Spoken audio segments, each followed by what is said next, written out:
আসসালামু আলাইকুম সবাইকে। আগের ভিডিওতে আমরা দেখলাম যে কিভাবে বাইরে থেকে অ্যাক্সেস নিব এবং কনভারসেশন করে আমরা এই কাজটা নিব এবং কিভাবে অ্যাক্সেস নিব সেটাও দেখলাম।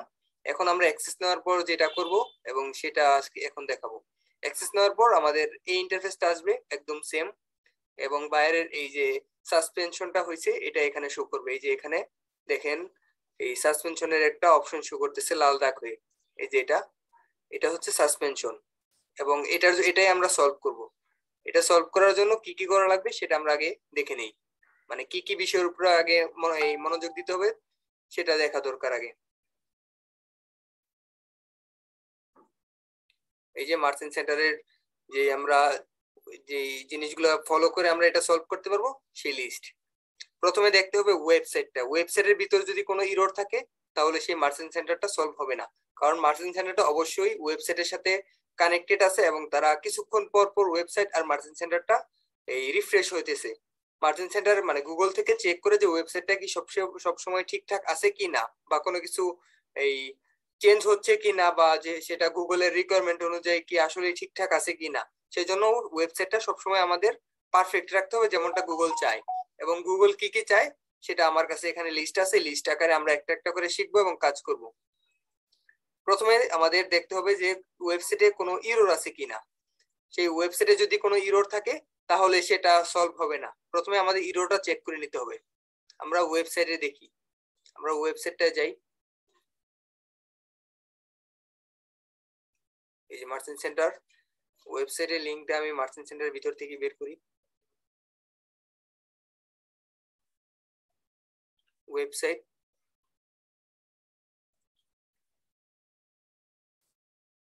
ওয়েবসাইটে চলে গেলাম আমরা। এখন এই যে ওয়েবসাইটের ভিতর ইরর খুঁজতে হলে আমাদের প্রত্যেকটা লিংকে ঢুকতে হবে। ওয়েবসাইটের ভিতর যতগুলো লিংক আছে সবগুলো লিংক আমাদের চেক করতে হবে। যদি কোনো লিংকের ভিতরে এই কাজ না করে বা লিংক ইরর থাকে তাহলে সেটা আমাদের ফিক্স করতে হবে বা বায়ারকে যদি বলেন যে আপনার ওয়েবসাইটের সমস্যা, সে নিজে আপনাকে এটা ফিক্স করে দিবে। এটা নিয়ে কোনো টেনশন নাই, আমাদের এটা যে কোনো ভাবে সলভ করতে হবে।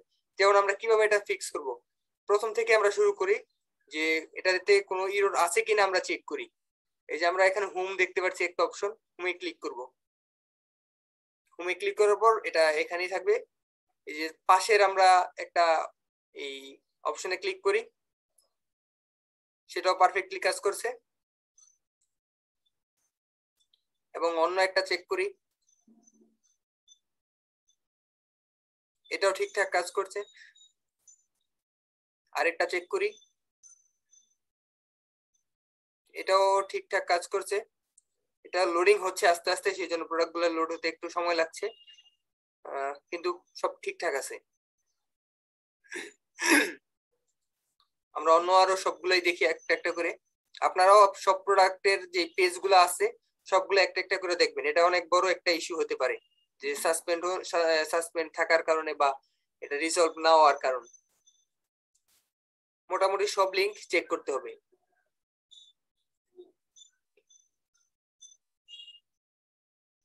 নেট একটু সমস্যা তাই একটু লেট হচ্ছে।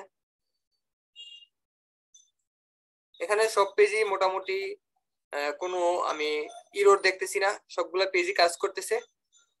আমার মনে হয় আমাদের প্রথম অপশনটার কাজ শেষ, তাও আর একটু চেক করা উচিত। আপনার সব একটা একটা করে যে লিংক গুলো আছে, যেমন এখানে ইয়ার রিংস, নেকলেস, রিংস, যে সবগুলো আছে সবগুলো আপনারা একটা একটা করে চেক দিবেন মাস্ট। এই যে নিচের যে লিংক গুলো আছে সেগুলোও চেক দিবেন। এটাকে বলা হয় ফুটার। নিচের যেই এই অপশন গুলো থাকে, যেমন পেজেসের লিংক গুলো থাকে, এটাকে বলা হয় ফুটার। যে এখানে কাস্টমার সার্ভিস বা কাস্টমার কেয়ারের যে লিংক গুলো আছে সবগুলো একটা একটা করে চেক দেওয়া লাগবে। সবগুলা এই লিংকই যেন ভালোভাবে কাজ করে এবং সেই লিংকের অনুযায়ী যেন এই লেখাগুলা থাকে। যেমন অ্যাবাউট আছে, আমরা এই ওয়েবসাইট বা এই বিজনেস সম্পর্কে কিছু জানতে পারবো। এই যে এই বিজনেস সম্পর্কে এখানে কিছু আছে, এখানে অন্য কিছু থাকলে কিন্তু হবে না। এখানে এইটা আছে, যেমন কন্টাক্ট পেজে কন্টাক্ট ডিটেলস গুলো থাকতে হবে আমাদের, এবং সাথে একটা বক্স থাকতে হবে অবশ্যই। এই যে যেমন এখানে একটা বক্স দেখতেছেন, নেম, ইমেল, মেসেজ, এই বক্সটা অবশ্যই থাকতে হবে। এবং সাথে কিছু মানে contact details, phone number, email. ইমেলটা নরমাল হলে হবে না, বিজনেস ইমেল ডোমেনের সাথে মিল রেখে। এখানে যদি এই ইমেলের জায়গায় এই support@gmail.com, তাহলে কিন্তু এটা হবে না। এটা হইতে হবে support@ যে ওয়েবসাইটের ডোমেইনটা আছে ডোমেইনের নেম অনুযায়ী। যেমন এখানে দেখেন ঠিকঠাক কিন্তু দেয়া আছে, এই যে ডোমেইনের নেম অনুযায়ী দেয়া আছে। এই যে আমাদের ডোমেইনের নেমটা একটু দেখেন, এই যে ডোমেইনের নেম কিন্তু এটাই সেম, এই যে ডোমেইনের নেম। আর এই যে এখানে দেখেন এটা ভুল, এই যে এটা ভুল আছে, এই দেখেন এটা ভুল আছে, কিন্তু এই ইমেলটা আমাদের ঠিকঠাক ডোমেইনের অনুযায়ী দেয়া আছে। এই যে এই ইমেলটা, পাশের ইমেলটা, এই যে এটা ভুল আছে, এটা ক্লায়েন্টের ভুল। এটা আমাদের এখান থেকে ডিলিট করতে হবে, অথবা বায়ারকে বলতে হবে যে এটা চেঞ্জ করে দেন বা ডিলিট করে দেন, এই ইমেলটা কেটে দেন। একটা ভুল আমরা পাইছি এখানে, অবশ্যই এটা চেঞ্জ করতে হবে। এটা আমাদের মার্কে রাখা গেল যে কিভাবে একটা সলভ ধরা যায়।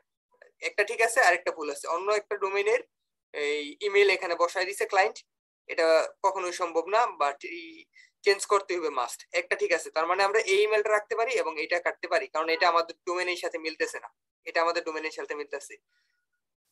এখানে একটা আমরা প্রবলেম পাইলাম, এভাবে একটা একটা করে সলভ করতে হবে।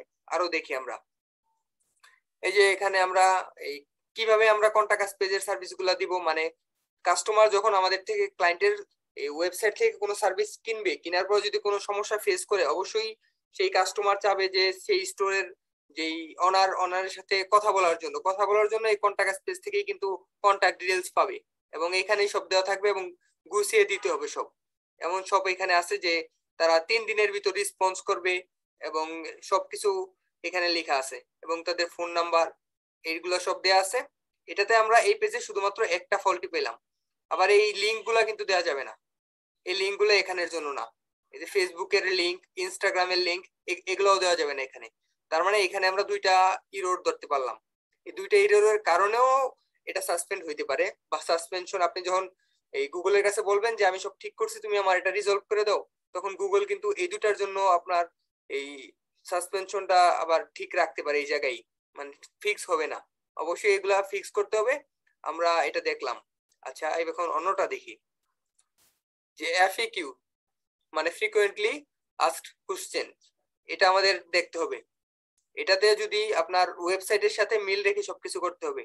যেমন এখানে কারেন্সির কথা বলা হয়েছে, যে এখানে কারেন্সি কোনটা, এখানে এই ওয়েবসাইট শুধু ইউএসডি কারেন্সি মানে অ্যাকসেপ্ট করে, আপনি যদি পেমেন্ট করবেন তখন ইউএসডি কারেন্সি অ্যাকসেপ্ট করবে। এটা দেখতে হবে যে এটা ঠিক কিনা, এবং কখন অর্ডারটি প্লেস করবেন, কখন এটা শিপ হবে, এই সব কিছু এখানে লেখা আছে। দেখেন এই লেখাটা অবশ্যই শিপিং পলিসি পেজের সাথে মিলতে হবে। এখানে আপনি লিখলেন যে 15 থেকে 21 দিন এটা shipping time, average shipping time, এই লেখাটা আপনার আন্দাজে লিখলে হবে না। এটা আপনার যেই শিপিং এর জন্য এক্সট্রা একটা পেজ আছে, এখানে নিচে আমরা দেখেন এই শিপিং পেজ,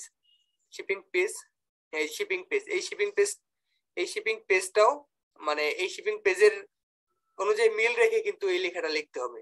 এই যে এফএকিউ বা যেখানে যেটা লেখেন অবশ্যই একটার সাথে অন্যটা মিল থাকতে হবে, যেটা আপনার অবশ্যই বাধ্যতামূলক। এবং এই যে দেখেন এখানে ট্র্যাকিং নাম্বার, কতদিন লাগবে ট্র্যাকিং নাম্বারটা আসতে, এই যে ট্র্যাকিং নাম্বার মানে 3 থেকে 5 দিনের ভিতর আপনার একটা এই ট্র্যাকিং এর জন্য একটা কোড পাঠাবে সেই মানে ওয়েবসাইটের অনার তার কাস্টমারের কাছে, এটাও এখানে উল্লেখ আছে। মানে প্রত্যেকটা জিনিস স্পেসিফিক ভাবে লিখতে হবে। এই যে একটা ভুল আমরা এখানে পেলাম, যে এখানে দেখেন এই ইমেলটা, বিজনেস ইমেলটা অন্য একটা ওয়েবসাইটের ডোমেইন দিয়ে দেওয়া আছে, এটা ভুল। এই যে এখানে দেখেন এটা হবে অন্য একটা ওয়েবসাইটের ডোমেইন দিয়ে দিচ্ছে, এটা আমাদের চেঞ্জ করতে হবে মাস্ট।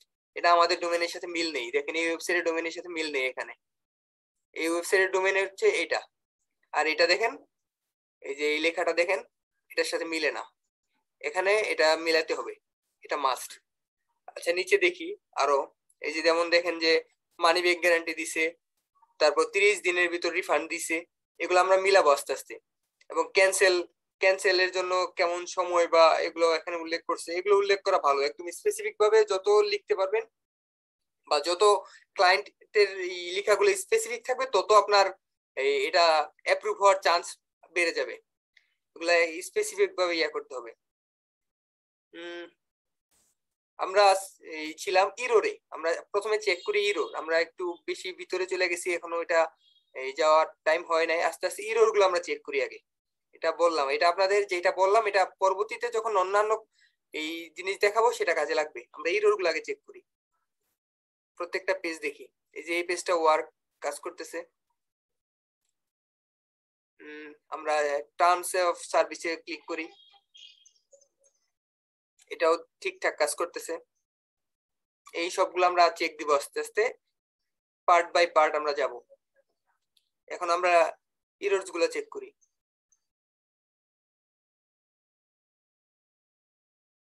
এটাও পেজ কাজ করতেছে,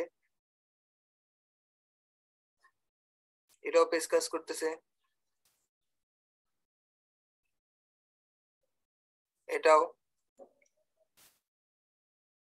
এটাও।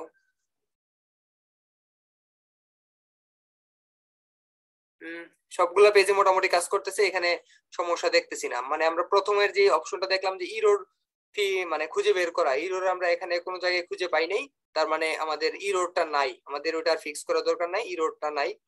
মানে প্রথম ধাপে আমরা সামনে আগাইতে পারছি এই ওয়েবসাইট ফিক্সের জন্য।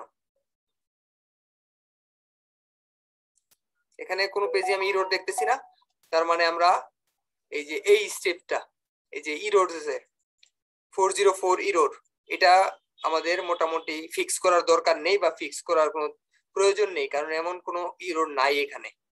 তাহলে আমরা একটা স্টেপ আগালাম, যেই এই ওভারঅল যে স্টেপ গুলো আছে একটা একটা করে আমরা আগাবো। প্রথমে আমরা এটা শেষ করলাম, যে এখানে এটা শেষ বা এটা নাই, আমাদের ফিক্স করার প্রয়োজন নাই। এখন আমরা যাব অন্য একটা মানে সেকেন্ড পার্টে, যেমন এই যে নন www2 এই www, অনেক ওয়েবসাইট দেখবেন www ছাড়াই এই ওয়েবসাইটটা থাকে। দেখি আমরা এটা কি www.com নাকি অন্য কিছু। ওয়েবসাইটে আবার যাই, অনেক ওয়েবসাইটে www থাকে না, এটা গুগল রিকমেন্ড করে যে এটা রাখা দরকার, ওয়েবসাইট সিকিউর, কিন্তু এটা থাকে না অনেক সময়। এই যে এটা আছে দেখেন, এই ওয়েবসাইটের আগে www আছে, এই যে দেখেন আমি মার্ক করি একটু, এই দেখেন www আছে। অনেক ওয়েবসাইটে থাকে না, এটা চেক করবেন আপনারা। এটা যদি থাকে তাহলে তো হইছেই, আর যদি না থাকে অবশ্যই বায়ারকে বলবেন যে আপনার ওয়েবসাইটটা নন www থেকে এই www এই অ্যাড করে নিতে। এটা বায়ার করবে, এটা আপনার কোনো কাজ না, এটা অবশ্যই বায়ারের কাজ। বায়ারকে বললে তারা করবে, বায়ার আপনাকে সব সহযোগিতা করবে, আপনার জাস্ট বায়ারকে বলতে হবে। আমরা প্রথম দুইটা ইজিলি আমরা সলভ করতে পারলাম, এটা কোনো সমস্যা না, মানে আমরা এখানে কোনো সমস্যা পাইলাম না। আমরা আস্তে আস্তে নিচের দিকে যাব,